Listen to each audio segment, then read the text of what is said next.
Olá, boa noite. Meu nome é Flávio, sou estudante da Universidade Federal de Goiás, né? O tema que vai ser estudado hoje é a diáspora africana. O que foi a diáspora africana, né? A diáspora africana foi a imigração forçada dos povos africanos, ou poderia, né? Eles saíam do seu país para vir para outro país, né?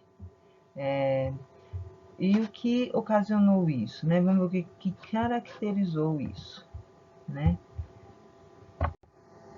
É, quando fala em diáspora, a gente fala do espalhamento de vários povos africanos por meio do tráfico de escravos, né? Eles não tinham escolha, né? As tribos africanas capturavam, né? Essas pessoas e vendiam para os ingleses ou os portugueses, né? E dessa forma eles eram transportados como se fossem objetos dentro dos navios negreiros, é, sem dignidade nenhuma. Era chamado de tumbeiro, né? Era um lugar escuro, sujo, ficava abaixo do navio, não oferecia condições sanitárias adequadas, né? Para as pessoas que estavam alojadas naquele lugar, né? E muitos escravos morriam, né? Durante essa travessia do transatlântico, né? Daí Aí o que ocorria? Essas pessoas eram jogadas ao mar e as que sobreviviam, elas eram vendidas, porque era um comércio muito lucrativo, né? Na África, os reinos africanos, a estrutura de Estado estava apoiada em comunidades, aldeias, formas de trabalho coletivo, propriedades comunitárias da terra. Então, essas pessoas elas eram especializadas em agricultura e pecuária, né? Então, quando elas vieram é, trabalhar, né, no, na plantação de cana-de-açúcar, elas não tiveram muito trabalho, ou na mineração. Eram as pessoas que já eram especializadas nisso, né? Elas conheciam, né? Sabia como cuidar muito bem do animal, né? Quais eram os procedimentos que deveria tomar se houvesse alguma doença. E, igual a gente falamos anteriormente, a escravidão não era novidade na África. Podia ocorrer por causa de quê? De guerras, dívidas ou punições por crimes graves, né? Aí a pessoa era escravizada por isso, né? A escravidão europeia, contudo, desequilibrou a sociedade e mercantilizou a escravidão, né? Aí, como podemos ver, era um comércio muito lucrativo, né? E com isso, quando houve essa escravização, onde vou colocar aqui dois países, né? A Inglaterra, os ingleses e os portugueses começaram a comprar escravos, né? O que as tribos na África fizeram, né? Eles começaram a especializar, eles começaram a se especializar em fazer guerras para capturar escravos para o comércio europeus, né? Não sabendo o que ia acontecer com o seu próximo, né? O escravo que era preso de guerra passou a ser o quê? Mercadoria, né? Ele era tratado como objeto. É, Quando ele era vendido, o traficante, ele não levava em conta os costumes, as tradições, né? A religiosidade, né? Por grande parte dos escravos veio, de onde que vinha a maioria desses escravos, né? Da Guiné, e era quase todos de etnia o quê? Sudaneses. Mas, como podemos ver, essa era a maioria, mas havia, né, outros povos de várias origens, né? Existia o escravo bantus, minas, angolanos, entre outros, né?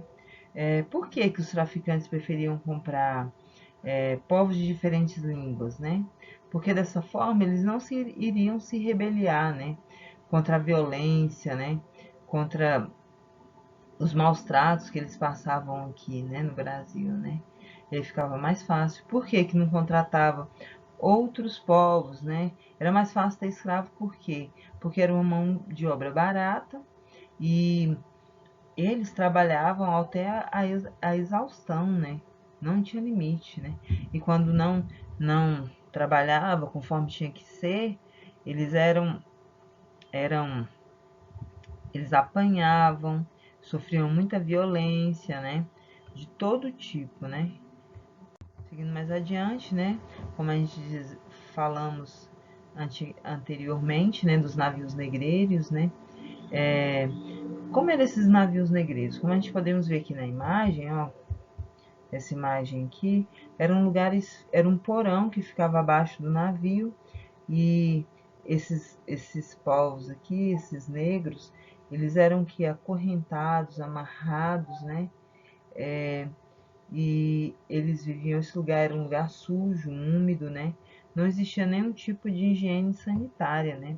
Eles eram considerados como objetos, né? Eles defecavam aqui, né? Urinavam, tudo aqui, porque eles não tinham como se deslocar desse lugar, né? E como podemos ver, muitas pessoas morreram aqui, nesse ambiente aqui, e quando esses escravos morriam, eles eram lançados ao mar, né? E geralmente os traficantes, existia uma lei que não poderia, né, carregar. Tinha uma quantidade de escravos que poderiam ser carregados no tumbeiro ou então aqui, né, nesse navio, né. Só que os traficantes, eles colocavam uma quantidade bem grande para compensar a viagem, né, porque esse mercado era muito lucrativo, né. Então muitas pessoas morriam, né. E aqui a gente vamos ver que, igual a gente falando, ó, são povos de várias etnias, né, com várias tradições, vários costumes, né, com sua religiosidade, cada um com a sua. Esses povos sofreram muito aqui no Brasil e eles precisaram, de alguma forma, buscar um significado, né, para sua existência aqui, né, para juntar o costume que havia lá na África com os daqui. Eles tiveram que se readaptar, né. O que aconteceu, né? Como a gente estava vendo, o tráfico provocou o quê? Um grande declínio demográfico, né? Na região da Angola, mas continua sendo a região preferencial dos portugueses. Como a gente vai vemos aqui, houve uma diminuição, né? Com esse mercado, né? De seres humanos, onde os povos africanos de outras etnias, né? Capturavam, né? Diminuiu a população, né? Por causa da escravidão. As condições da viagem, como eu falei anteriormente, eram terríveis. Eram lotados e muitos morriam na viagem. A escravidão africana pode ser colocada como ao lado dos grandes holocaustos da humanidade, né? Muitas pessoas morreram, né? Eles eram tratados como seres humanos sem almas, né? Que precisavam, né? Ser modificados, mas tudo bem. A escravidão profissional nas regiões da economia agroexportadora, né? Como açucareira no Nordeste, né? Como eu falei anteriormente, esses escravos eles trabalhavam de forma exaustiva, não tinha horário de se alimentar, a comida era os restos, né, dos seus senhores, matavam um porco, né, e aí ele não queria consumir determinada parte daquele porco, era destinado para os escravos, né. Por quê, né? Igual eu estava falando antes. A escravidão prosperou por ser o quê? Um bom negócio para os comerciantes e traficantes portugueses e ingleses. Era um dos mais lucrativos, estando ao lado da mineração, da produção de açúcar e do comércio, especiarias com o Oriente. Então a escravidão era interessante, né? Você só pagava uma vez pelaquela mão de obra, né? Você não transferia nem um pagamento, né, para aquela pessoa.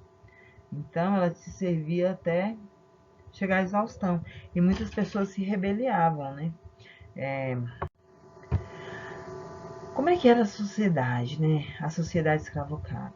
Como é que era a vida dos escravos, né?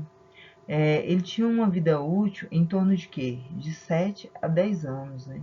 A perspectiva de vida dos escravos era muito pouco, né? Por causa do sofrimento, das violências, né? Por não haver uma alimentação adequada, né? E eram o quê? Severamente agredidos, trabalhavam até a exaustão. O que é esse povo, quando se fala em banzo? Saudade da vida na África. Essas pessoas ficaram deprimidas, né? Sentiam muita saudade e acabavam morrendo, né? De depressão, né? De várias outras doenças, suicídio, né? Buscavam, e esse povo, com esse sofrimento todo, o que acontecia? Eles buscavam formas de resistência, como as fugas, os suicídios, homicídios, abortos, né? Porque as mães não queriam que os filhos delas vivessem as mesmas coisas que elas estavam vivendo, né? E organizações de comunidades e quilombolas, né? Como a gente podemos ver, por quê, né? As mulheres, elas iam para as casas grandes, né? Para os engenhos, né? Fazer comidas, né? Algumas eram destinadas à prostituição. Como aqui no Brasil havia muito, a quantidade de portugueses era menor do que a quantidade dos povos africanos, o que prevaleceu aqui foi os costumes da África, né? Os costumes, as tradições, é, ficou requícios, né? E a gente vai poder ver alguns nomes de cidades, né? Comidas, né? Que vieram lá da África, que tiveram uma readaptação, um ressignificado, né? E quem foi esse homem aqui, o Zumbi do Palmares? Ele foi o líder da resistência negra, né? Esse quilombo ficava localizado na Serra da Barriga, em Alagoas, né? Recebeu o nome de Zumbi para sensibilizar o deus da guerra, né? Lá encontravam-se muitas pessoas. Lá eles podiam ter o direito de seguir a sua religião, as suas tradições, os seus costumes, né? Então formou um lugar forte, né? Por que conseguiram desmobilizar o Zumbi dos Palmares, né? Porque havia uma pessoa ali inserida dentro desse quilombo que, que entregou o Zumbi, né? Como é que funcionava o quilombo, né? Porque a polícia queria desarticular, né? Não queria que o negro tivesse a liberdade. A influência do povo africano no Brasil, né? A influência africana na cultura brasileira, a influência desses povos na cultura brasileira é grande nas manifestações culturais, nas características físicas, e ela pode ser verificada na comida, como eu disse anteriormente, dos engenhos, fazendas e casas grandes, do campus e da cidade, na música, na dança, nas palavras, né? Esse povo, ele como forma de manifestar, né, a sua religião, eles faziam escondido durante a noite, porque os seus senhores consideravam os seus cultos, né, o seu culto religioso, uma coisa diabólica, né? Não havia respeito, né? As suas danças, agora não, era usado em formas de luta, né? Para que viesse lutar contra os terreiros? Não, contra os Não, eu não gostei de capitães do mato, né? Que ficava atrás dos escravos, né? Para trazer de volta, né? E quando encontrava, eles sofriam duras penas, né? Muita violência era empregada, né? Algumas palavras, né, que foram trazidas pelo africano são moleque, quiabo, fubá, caçula, angu, dengoso, quitute, entre outros. O que é isso? Mãe. Aí a culinária a gente podemos citar o vatapá, o acarajé, a pamonha, mungunzá, caruru, quiabo e chuchu, além de temperos como pimentas, leite de coco. Pode parar! O samba, né? Congada, lundu e a capoeira são exemplos da influência africana na música brasileira que permanece até os dias atuais, além de instrumentos como tambor, atabaque, cuíca, marimba, berimbau, etc., que são heranças desses povos, constituindo parte da nossa cultura, né? Como a gente podemos ver, aí eu quero agradecer, né, pela atenção, muito obrigado, até a próxima. Aí aqui tem a bibliografia, né, desse material e fico muito agradecida pela atenção, tá?